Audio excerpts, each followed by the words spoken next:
మౌనంగా ఉండకూడదు. మనం భక్తి తెలిసిన వాళ్ళం భక్తిహీనుల దగ్గర, వాక్యం తెలిసిన వాళ్ళం వాక్యం ఎరగని వాళ్ళ దగ్గర మౌనంగా ఉండకూడదు.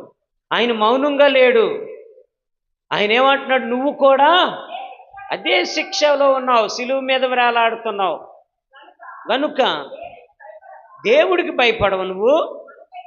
మనకైతే ఇలాంటి శిక్ష న్యాయమే, దొంగలం కదా. మనము చేసిన వాటికి తగిన ఫలము పొందుచున్నాము. కానీ ఈయన ఏ తప్పిదము చేయలేదని సాక్ష్యం ఇచ్చేస్తున్నాడు. దొంగ కూడా చూసా, దొంగ కూడా సాక్ష్యం ఇస్తున్నాడు. యేసు ప్రభువారు ఏ తప్పిదము ఏ నేరము చేయలేదని చెప్పేస్తున్నాడు. హల్లెలూయా. ఏమంటున్నాడు అక్కడ? యేసు, నీవు నీ రాజ్యములోనికి వచ్చినప్పుడు నన్ను జ్ఞాపకం చేసుకొనమనెను. అందుకు ఆయన వానితో,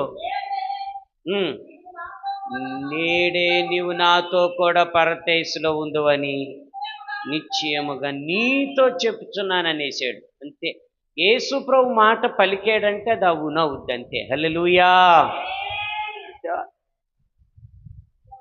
చూడండి, మరి భక్తిహీనంగా ఉన్న దొంగ సిలువ మీద ఏలాడుతున్నా కానీ భయము,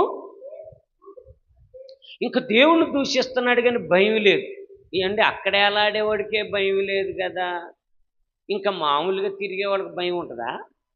దేవుడంటే ఉండదు కదా. అందుకనే వాడి శిక్ష ఏంటో వాడికి తెలవాలి, ఇతనికి ఈయన రక్షణ ఏంటో తెలవాలి అని దేవుడు మౌనంగా ఉన్నాడు తప్ప ఆ దొంగకి ఇంత కూడా సమాధానం చెప్పాల. స్తోత్రం చెప్పండి.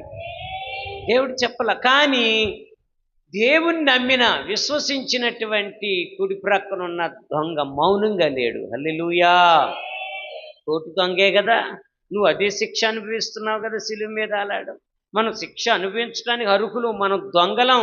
ఈయన ఏ నేరము చేయలేదు, ఏ తప్పిదము చేయలేదని సాక్ష్యం ఇచ్చి ఏమంటున్నాడు ఇంకా తెలుసా? ప్రభువుని వేడుకుంటున్నాడు. యేసు, నీవు ఈ రాజ్యములోనికి వచ్చినప్పుడు నన్ను జ్ఞాపకం చేసుకో. హల్లెలూయా.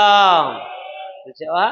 నీ రాజ్యములోకి వచ్చినప్పుడు నన్ను జ్ఞాపకం చేసుకో. భయపడ్డాడు, పశ్చాత్తాపడ్డాడు. చూసావా?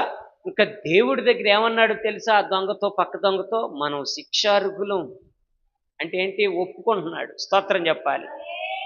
మనం శిక్షార్హులం, మనం చేసిన వాటికి ఫలం పొందుతున్నాం అని ఒప్పుకుంటున్నాడు దొంగ కూడా.